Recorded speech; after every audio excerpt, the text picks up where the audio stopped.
Okay, and welcome techs. Today we're going to be giving away our donation computer from last week's entries.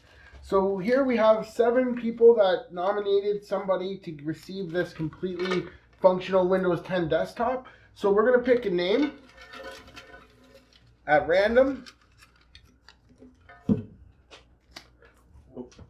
Okay, and we got